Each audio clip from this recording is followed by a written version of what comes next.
அவரே சொல்றாங்களே, அதாவது வெளியே நான் போய் இறங்கி போனோம்னா மக்களுடைய கூட்டம் சமாளிக்க முடியாது, அதை கண்ட்ரோல் பண்றதுக்கே பெரும்பாடா இருக்கு. இப்ப இடையில இந்த பரந்தூர் விமான நிலையத்துக்காக போராடினாரு, நிறைய இடத்துக்கு போனாரு, போதானே செய்யறாரு. அதுதான் நான் சொன்னேன் உங்களுக்கு. இதை வந்துட்டு நீங்க தொடர்ச்சியா பண்ணிருக்கணும்னு நான் நீங்க அரசியலுக்கு வந்தது பிரதமர் பண்ணீங்க. ஆமா, அதான் நான் சொல்றேன். முன்னாடி பட சொல்றீங்க. விஜயகாந்த் சார் வந்துட்டு பாத்தீங்கன்னா அவரு தனக்கு ஒரு இடத்தை பிடிச்சிட்டு அதுக்கு வந்து தொடர்ச்சியா அப்ப பாத்தீங்கன்னா ரஜினி கமல் சார் தான் ஸ்டாப். இவர் அதுக்கப்புறம் தான். ஆனா அவங்க 2 பேரும் இவர் அதிகம் நல்லது பண்ணியிருக்காரு. விஜய் சார் இன்னைக்கு டாப். அவர் நினைச்சிருந்தாருன்னா என்ன வேணாலும் பண்ணலாம். அதுக்கு முன்னாடியே அவங்க நற்பணி மன்றம் மூலமா நிறைய பண்ணிருக்காங்க. தேர்தல் சந்திச்சாங்க. ஆமா, எலெக்ஷன் வரதுக்கு முன்னாடியே தேர்தலை சந்திச்சாங்க. அது கட்சி ஆரம்பிக்கு முன்னாடியே. அப்ப அவர் தான் தொண்டர்கள் தயார்படுத்திட்டு வச்சுட்டாரு. தேர்தலுக்கு அரசியலுக்கு தயார்படுத்தி வச்சாரு. இவரு திடுதிப்புன்னு ஒரு முடிவு எடுத்துக்காரோன்றதுதான் என்னோட செல்லுந்து நான் பார்க்கணும். ஏன்னா பாத்தீங்கன்னா விழுப்புரத்துல மழை வெள்ளங்கள் பெஞ்சுது. அப்ப அவரு ஒரு மேடையில சொல்றாரு, நான் சம்பிரதாயத்துக்கு போய் தண்ணியில நின்று சம்பிரதாயத்துக்கு உதவி பண்ணி சம்பிரதாயத்துக்காக ஒரு போட்டோ எடுத்து போறதுல எனக்கு அந்த சம்பிரதாய உடன்பாடு இல்லை அப்படின்னு சொன்னாரு. அண்ணா யூனிவர்சிட்டியில ஒரு சம்பவம் நடந்தது.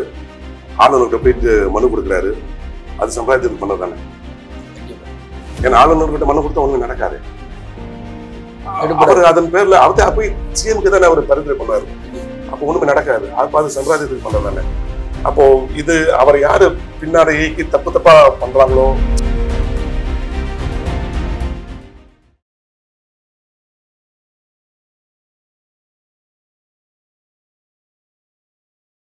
பார்த்ததுண்டா இந்த நாடு பார்த்ததுண்டா, நாடு பார்த்ததுண்டா இந்த நாடு பார்த்ததுண்டா. வணக்கம் பச்சை தமிழ நேயர்களே. இன்றைக்கு நம்முடைய சிறப்பு நேர்காணலுக்கு வளர்ந்து வரக்கூடிய ஒரு இளம் நடிகர் அசோக் தமிழ் அவர் இன்று நம்முடைய அரங்கத்துக்கு வந்திருக்கிறார்கள். 8x8 என்ற படத்தில் அறிமுகமாகி சமீபத்தில் வெளிவந்த பரமன் என்ற படத்தில் வில்லனாக தன்னை அறிமுகப்படுத்தி தன்னுடைய திறமைகளை எல்லாம் இந்த படத்திலே வெளிக்கொண்டு வந்திருக்கிறார். அவரை இன்று சந்திக்க இருக்கிறோம். வாருங்கள், அவரை சந்திப்போம். வணக்கம். நல்லா இருக்கீங்களா? நல்லா இருக்கு. நீங்க நல்லா இருக்கீங்களா? நல்லா இருக்கு. இடையில டிக்டாக்ல நீங்க கொஞ்சம் ரொம்ப ஓவரா புகழ்ல இருந்தீங்க. அந்த நேரத்துல நான் நம்மளுடைய பச்சை தமிழன் சேனல்ல உங்களை ஒரு இன்டர்வியூ பண்ணியிருக்கேன். இப்போ நீங்க திரைப்படத்துறையில நுழைஞ்சிட்டீங்க. திரைப்படத்துறையில வளர்ந்து வந்துட்டு இருக்கீங்க. அதனாலதான் உங்களை விரும்பி கூப்பிட்டேன். நம்ம ஏற்கனவே உங்களை நம்ம நேர்களுக்கு தெரியும் உங்களை. சரி, நம்ம ஆள் ஒருத்தர் இப்போ திரைப்படத்துறையில் வந்திருக்காருங்கும் போது அவங்களுக்கும் நம்ம நேர்களுக்கும் ஒரு பெருமை. அதனால கூப்பிட்டுருக்கேன். எப்படி பரமன் படம் வந்து நவம்பர் மாதம் வெளியாச்சுன்னு நினைக்கிறேன். ஆனால் போன மாதம் தான் ஓடிடியில் டென்ட் கொட்டை அந்த இதில் வந்து வெளியே வந்திருக்கு படம். நானும் பார்த்தேன். நல்லா படம் நல்லா தான் இருக்குது, நல்லா போயிட்டுருக்கு. இன்றைய காலகட்டங்களில் ஒரு பரந்தூர் விமான நிலையத்துக்கு இன்னைக்கு விவசாய நிலங்களை எடுக்கிறதுக்கு ஒரு பெரிய பிரச்சனை ஓடிட்டு இருக்கு. அந்த பிரச்சனையை நீங்கள் மையமாக வச்சு பரந்தூர் விமான நிலையம் இல்லாமல் விவசாய நிலங்களை வந்து அரசு வந்து சாலை போடுறதுக்காக அந்த நிலத்தை அபகரிக்கிற மாதிரி அந்த கதையை கொண்டு போயிருக்காங்க. அந்த விவசாயியை நடிச்சிருக்கக்கூடிய சுப்பிரமணியனுடைய நடிப்பு மிகவும் அருமையாக நடிச்சிருந்தாரு. அதே மாதிரி உங்கள் வில்லத்தனம், உங்களுடைய அந்த தாடி கெட்டப்பு, உங்களுடைய ஆக்ஷன், ஏற்கனவே 8x8 நடிப்பெல்லாம் பார்த்துருக்கோம், நல்லா இருந்துச்சு. அதில் இந்த படத்தில் நீங்கள் ரொம்ப சிறப்பாக பண்ணியிருந்தீங்க. அந்த படத்தை பற்றி உங்களுடைய கருத்துக்கள் என்ன? எப்படி அந்த படம் உங்களுக்கு அமைஞ்சது? எப்படி அந்த கேரக்டர் உங்களுக்கு கிடைச்சிது? இயக்குனர், அந்த படத்தோடைய தயாரிப்பாளர் எல்லாம் உங்களுக்கு தெரிந்தவங்களாக தான் இருப்பாங்க. அதை பற்றி கொஞ்சம் சொல்லுங்கள் நம்ம நேயர்களுக்கு. முதல்ல பச்சை தமிழ் டிவிக்கு நன்றி நான் சொல்லிக்கிறேன். ஏன்னு கேட்டிங்கன்னா, நான் நடிக்க வரது முன்னாடி என்னை பேட்டி எடுத்த டிவி அதுதான், சேனல் அதுதான். நடிகை 4 பேருக்கும் என்னை பேட்டி எடுத்துருக்கீங்க. அதுக்கு முதல்ல நன்றி நான் தெரிவிச்சுக்கிறேன். பரமன் படம் பார்த்தீங்கன்னா அதில் மொத்தம் ஒரு 6 தயாரிப்பாளர்கள். மித்ரா, தமிழரசி, கார்த்திக் பிரபு, டாக்டர் ரமணன், தினேஷ் பாண்டியன், ஜெய் சபரிஷ், 6 பேருக்கு தான் முதல்ல நான் நன்றி தெரிஞ்சுக்கணும். சின்ன பட்ஜெட் ஒவ்வொருத்தருக்கும். ஆமா, அந்த 6 பேரும் கூட்டு தயாரிப்பா தான் சொன்னாங்க. அது மாதிரி கதைன்னு பார்த்தீங்கன்னா விவசாய களம். அது அவங்க நீங்க சொல்ற மாதிரி அது அரசாங்கத்துக்கு எதிரான படம் எல்லாம் கிடையாது. அது 8 வச்சாலேயே விவசாய நிலத்தை அழிக்காம பண்றதுக்கான மாற்று வழியா தான் அந்த படத்தை சொல்லியிருக்கீங்க. ஆமா, சொல்லியிருக்கோம். அது கவர்மெண்ட்டுக்கு அகேன்ஸ்ட் எல்லாம் கிடையாது. கதாசிரியர் பாத்தீங்கன்னா தேனி இதயநலம் சார் பண்ணியிருப்பாங்க.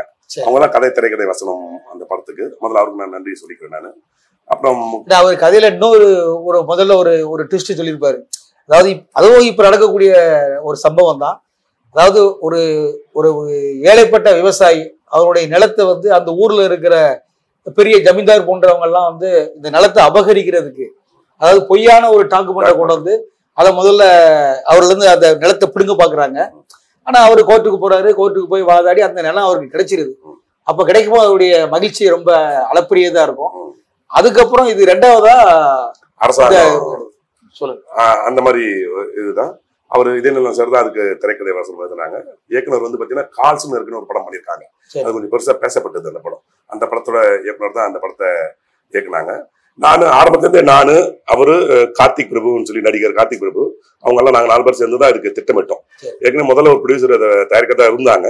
அப்புறம் சில காரணங்களாம் அவங்க வெளியில போயிட்டாங்க. அப்ப நல்ல கதை இது, நம்மளாம் சேர்ந்து பண்ணலாம் அப்படின்னு சொல்லிட்டு எல்லாம் பேசி நாங்க ஒரு 6 பேர் உருவாக்கி அப்படி வளர்ந்த கதை தான் இந்த கதை. ஸோ அந்த ஆரம்பத்துல இருந்தே இதுக்கு நிறைய பிரச்சனைகள் வந்தது. உள்ளுக்குள்ளேயும் நிறைய பிரச்சனைகள், வெளியில இருந்தும் நிறைய பிரச்சனைகள். வெளியே இருந்துன்னா அரசாங்கம் இல்ல அந்த மாதிரி இல்ல, அது அவங்களால எங்களுக்கு அதாவது பண பிரச்சனைகள், டீம்களை பண பிரச்சனைகள், எடுத்துட்டு போய் சேர்க்கறது எப்படி, படத்தை எடுத்துட்டோம் அப்புறம் வியாபார ரீதியான பிரச்சனைகள் அப்படின்னு சொல்லி நிறைய இருந்தது. நிறைய பேர் எங்களுக்கு இதுல சப்போர்ட் பண்ணாங்க. எங்களுக்கு பிஆர்ஓ ஜான் அண்ணன் இருக்காங்க, அவங்க அந்த படத்தை எல்லாருக்கும் எடுத்து போய் சேர்த்தாங்க.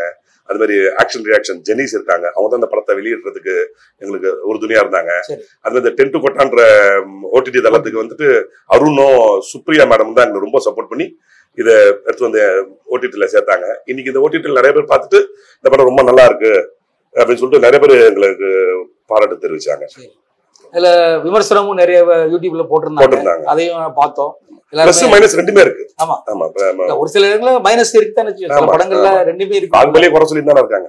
ஆமா, அது நம்ம மக்கள் அப்படிதான் இருக்காங்க, எதையுமே உடனே ஏத்துக்க மாட்டாங்க. அது 2 குறை சொல்லி அதுக்கப்புறம் தான் என்னத்த அப்படின்ற மாதிரி. நீங்க சொன்ன மாதிரி இது வந்து சின்ன பட்ஜெட் படம். இதுல ஒரு 6 பேரை சேர்த்து வச்சு நீங்க பண்ணும் போது அதுல பல சிக்கல்கள் சந்திச்சிருப்பீங்க. நீங்க சொன்னீங்க நிறைய பிரச்சனைகள் வந்துச்சுன்னு. அதுவும் லோ பட்ஜெட் படம், தியேட்டர் கிடைச்சதா உங்களுக்கு படம் ரிலீஸ் ஆகுறது? நான் ரெட் ஜெயின் மூமெண்ட் அதில் கூட தியேட்டர் கொடுக்க மாட்டாங்களே, கிடைச்சதா? இல்ல, எங்களுக்கு தியேட்டர் கிடைக்கல பிரச்சனை கிடையாது. அவங்க ஜெனிஸ் சார் ரொம்ப எங்களுக்கு ஹெல்ப் பண்ணாங்க, அவரு ரொம்ப சப்போர்ட் பண்ணாங்க. அவங்க தொடர்ச்சியா படம் பண்ணிட்டே இருக்காங்க. ஸோ தியேட்டர்ல எங்களுக்கு பிரச்சனை. அதே மாதிரி நீங்க சொன்ன மாதிரி 6 ப்ரொடியூசர்ஸும் எந்த பிரச்சனையும் கிடையாது எங்களுக்கு.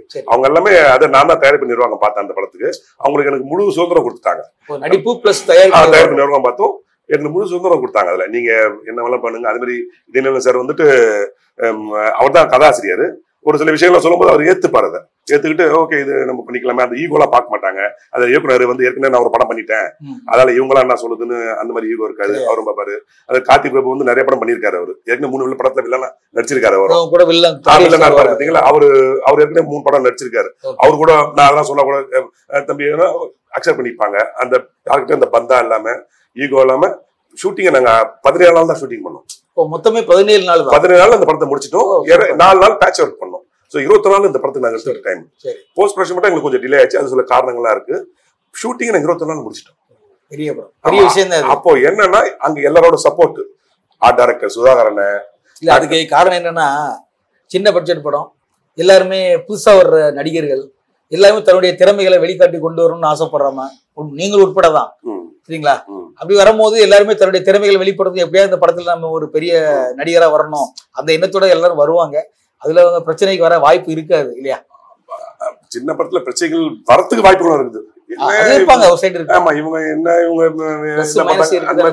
அது எதுவுமே இங்க இல்ல. எல்லா நடிகர்கள் வையாபுரி அண்ணன், பழகரபியா சாரு, சுப்பிரமணியம் சாரு, கந்தசாமி ஐயா, ஒரு 10 ஆர்டிஸ்ட் இந்த படத்துல வச்சிருப்பாங்க. யாருமே வந்துட்டு இவங்க ஏதோ பண்றாங்க அப்படின்லாம் இல்லாம முழு ஒத்துழைப்பு கொடுத்தாங்க. வையாபுரியன்னா ரோட்லயே சட்டையை மாத்திட்டு போய் நடிச்சாரு. அவர் கந்தசாமியா வந்துட்டு ஒரு நாள் உடம்பு சரியில்லை, ஜுரம். அவருக்கு அவர் போட்டுக்கிற காசும் ஈரமாயிடுச்சு. அந்த ஜுரத்துல அந்த துணியை போட்டுட்டு நடிச்சு கொடுத்தாரு எங்களுக்கு. மாத்திரையை வாங்கி நாங்க தான் மாத்திரை வாங்கி கொடுத்தோம். மாத்திரையை சாப்பிட்டு நடிச்சு கொடுத்தாரு. அந்த மாதிரி எங்களுக்கு டெடிகேஷன் பண்ணிருந்தாரு. ரொம்ப ரொம்ப உதவி. ஒரு விவசாயியே மாறிட்டாரு. நல்லா அவருடைய ஆக்ஷன் தான் ரொம்ப, அவருடைய படம் முழுக்க அவருடைய சோகம் தான் வேற பார்க்க வேண்டியது. அவருக்கு ஏத்த மாதிரி ஒரு கெட்டப் அவருக்கு, வசனம் உச்சரிப்பு, வசனங்கள் நல்லா வச்சு படத்தை. அது இவரு இதே சார் தான் வசனம் எழுதியிருந்தாங்க. எல்லாருமே சொன்னாங்க வசனம் ரொம்ப நல்லா இருக்கு அப்படின்னு சொல்லிட்டு நிறைய பேர் அவர் கூப்பிட்டு தனியா பாராட்டினாங்க. அதே மாதிரி நம்ம திருநங்கை அவங்க வக்கீலா நடிச்சிருந்தாங்களே, அவங்களும் நம்முடைய நம்ம யூடியூப் சேனல்ல ஒரு நேர்காணல்ல அவங்கள நம்ம நேர்காணல் பேட்டி எடுத்திருக்கோம். அவங்க அப்ப மேக்கப் ஆர்டிஸ்டா இருந்தாங்க திரைப்படத்துல. இந்த படத்துக்கு அவங்க makeup artist. Makeup artist plus நடிச்சிருக்காங்க. ஆமா, அவங்களும் நல்லா பண்ணிருந்தாங்க. அது ஒரு பெரிய கதை. என்னன்னு கேட்டீங்கன்னா அதுக்கு ஒரு ஆர்டிஸ்டை தான் நாங்க பிக்ஸ் பண்ணியிருந்தோம். சரி. அந்த காட்சி வந்து நாங்க 19ஆம் தேதி எடுக்கணும். ஓகே. 17ஆம் தேதிக்கு எங்க கூட கான்டாக்ட்ல இருக்காங்க. 18ஆம் தேதி போன் எடுக்கல. அவங்க மேனேஜர் பேசுறாரு, மேடம்க்கு இதுல நடிக்க உடன்பாடு இல்லை. என்ன விஷயம் சார், நீங்க கேட்ட காசு கொடுத்துட்டோம், எல்லாமே பண்ணிட்டோம் அப்படின்னா, இல்ல அவங்களுக்கு வந்துட்டு பர்சனல் இஷ்யூஸ் இருக்குது, அவங்க நடிக்க மாட்டேன்னு சொல்லிட்டாங்க அப்படின்னு சொல்லுவோம். எங்களுக்கு ஒன்றும் புரியல. நாளைக்கு ஷூட்டிங், 18ஆம் தேதி கேன்சல்.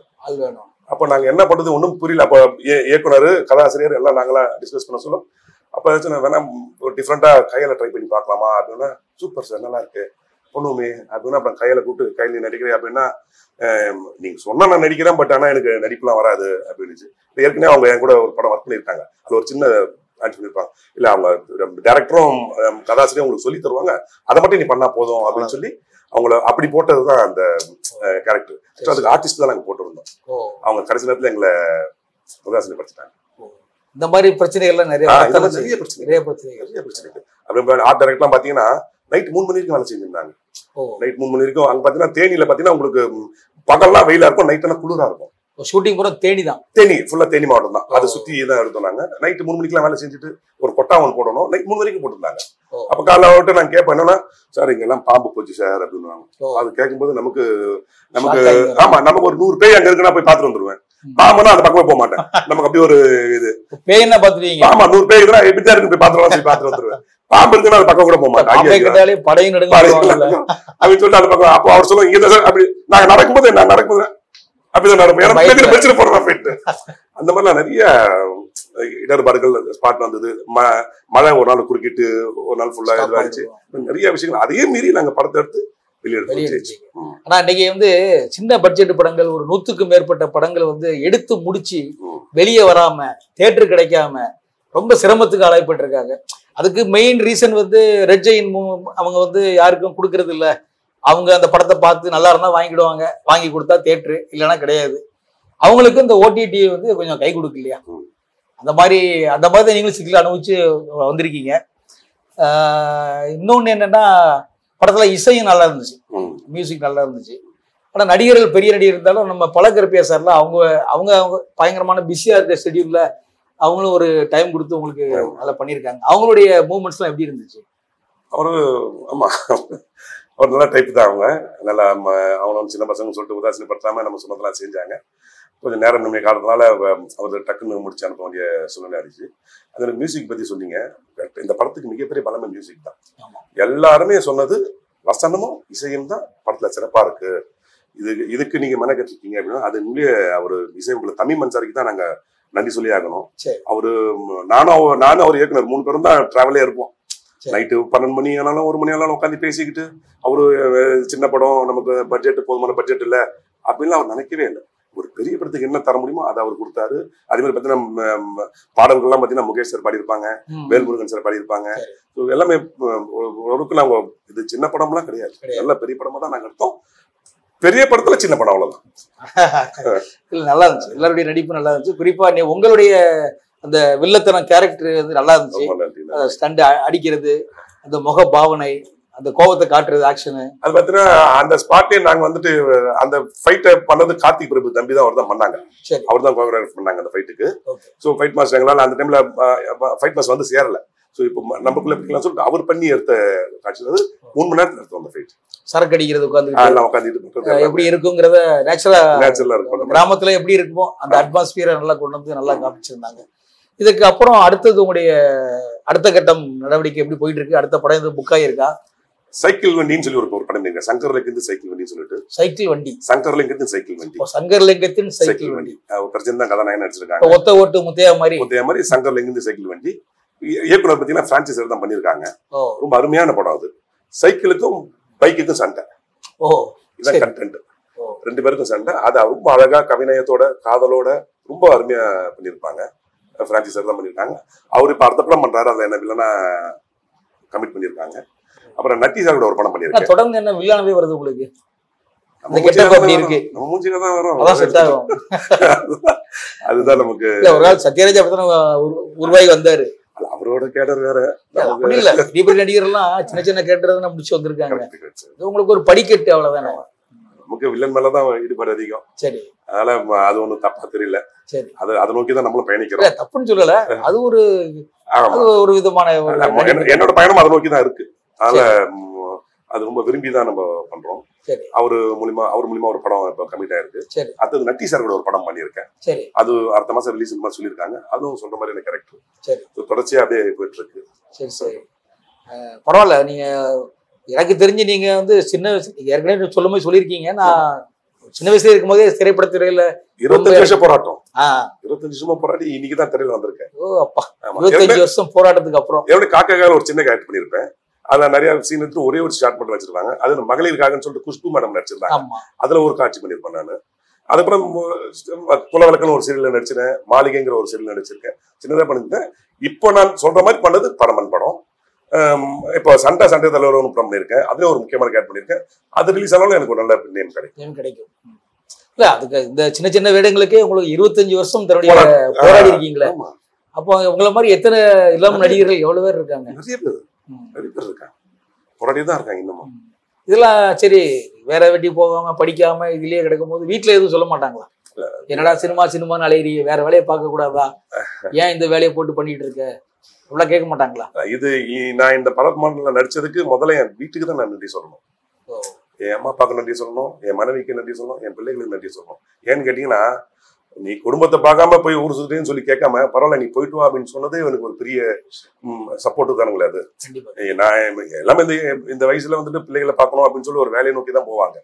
பட் சினிமாவில் வந்துட்டு நீங்க சொன்ன மாதிரி எத்தனை பேர் போராட்டி வீணா தான் போயிருக்காங்க. அப்ப நம்ம போய் வீணா போயிட விடாத எண்ணம் தான் அவங்களுக்குமே தவிர, பரவாயில்ல நீ போயிட்டு வா அப்படின்னு சொல்லிட்டு நான் ஷூட்டிங் மட்டும் இல்ல, என் அப்பா தான் எல்லாமே பார்த்துக்குவாரு. பசங்க ஸ்கூலுக்கு ரிட்டர்ன் போறது கொள்வது அப்படின்னு சொல்லிட்டு. ஸோ நிச்சயமா என் பெற்றோர்கள் தான் முதல்ல நான் நன்றி சொல்லணும். அவங்க சைட்ல இருந்து எனக்கு எந்த வித பிரச்சனைகளும் கிடையாது. இனி வரைக்கும் அவங்க தான் எங்களுக்கு ஒப்பு கொடுத்து நல்ல பேரண்ட்ஸ், நல்ல மனைவி அமைஞ்சிருக்காங்க. இந்த பிள்ளைகளை பத்தி சொன்னீங்க. டிக்டாக்ல வந்து நீங்க பண்ணும் போது உங்க கூட உங்க பையன் உங்க பொண்ணு எல்லாம் சேர்ந்து பண்ணுவாங்க. இப்ப கொஞ்சம் டிக்டாக் பேன் பண்ணிருக்கிறதுனால கொஞ்சம் அந்த அந்த லைன்ல அவங்க போறது இல்லையா? பட் சிலம்பத்துல கொஞ்சம் ஆர்வமா இருப்பாங்க இல்லையா அவங்க பொண்ணு?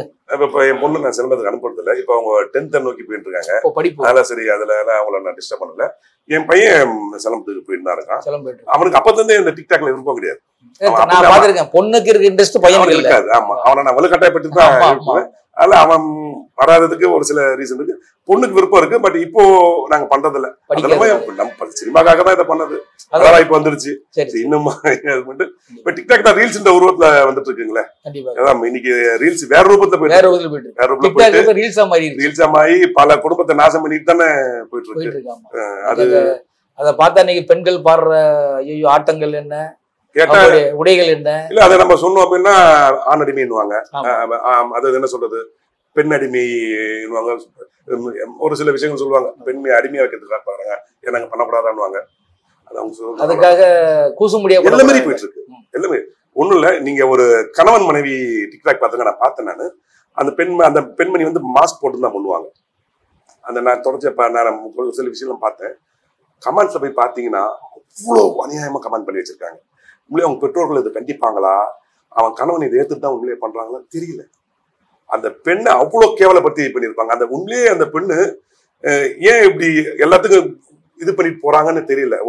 கணவனோட கட்டாயத்துல பண்றாங்களா என்னன்னு தெரியல. அவ்வளவு வல்கரா அவங்கள கமெண்ட் பண்ணி வச்சிருக்காங்க. நம்ம கடந்த காணொலியில பேசும்போது கூட நம்ம என்ன தம்ப்நெயில் போட்டதே வந்து குழந்தைகளை பாதிக்குது. அதுதான் நம்ம மெயின் பண்ணி போட்டு இன்னைக்கு நாளைக்கு பாதிக்கும் கண்டிப்பா. ஏன்னா அது அழியாது. அது இருக்கும். யாருன்னா ஒருத்தர் சேவ் பண்ணி வச்சிருப்பான், அவன் 10 வருஷம் கழிச்சு போடுவான்.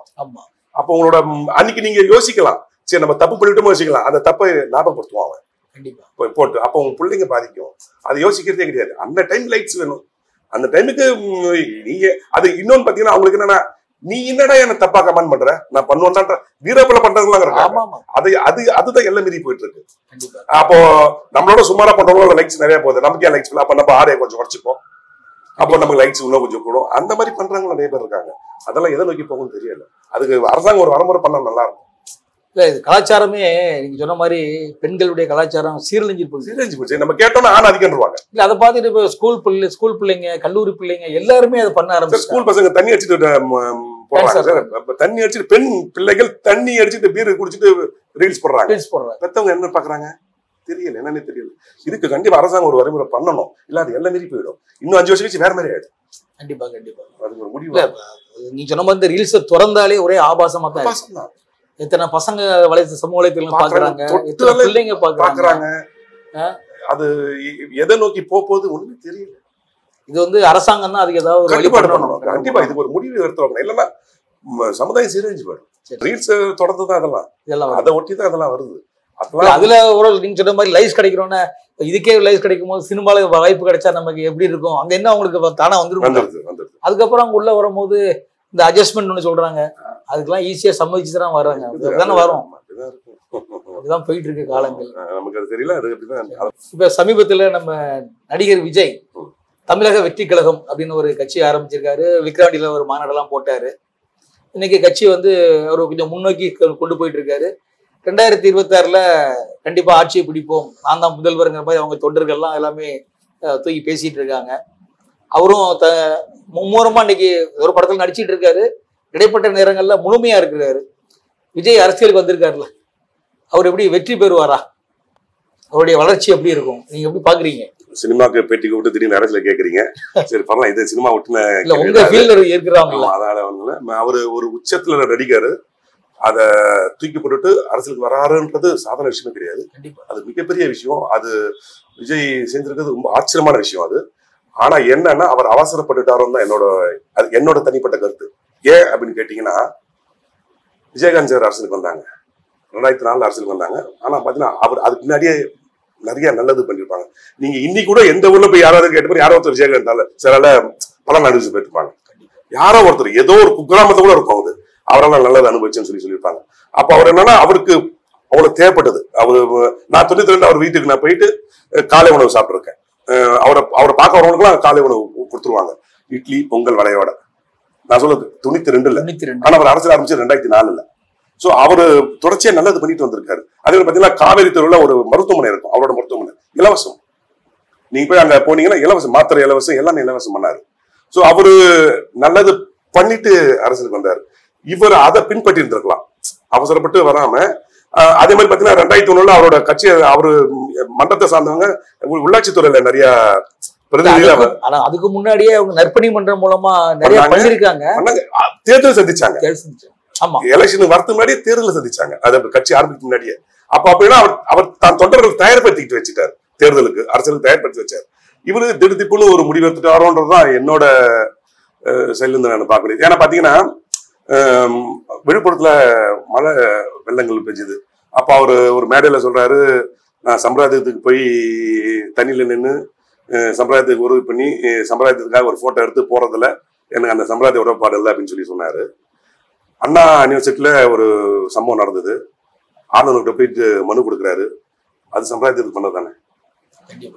ஏன்னா ஆளுநர்கிட்ட மனு கொடுத்தா ஒண்ணுமே நடக்காது. அவர் அதன் பேர்ல அவர் போய் சிஎம்க்கு தானே அவர் பரிந்துரை பண்ணாரு. அப்போ ஒண்ணுமே நடக்காது. அப்ப அது சம்பிரதாயத்துக்கு பண்ணதானே.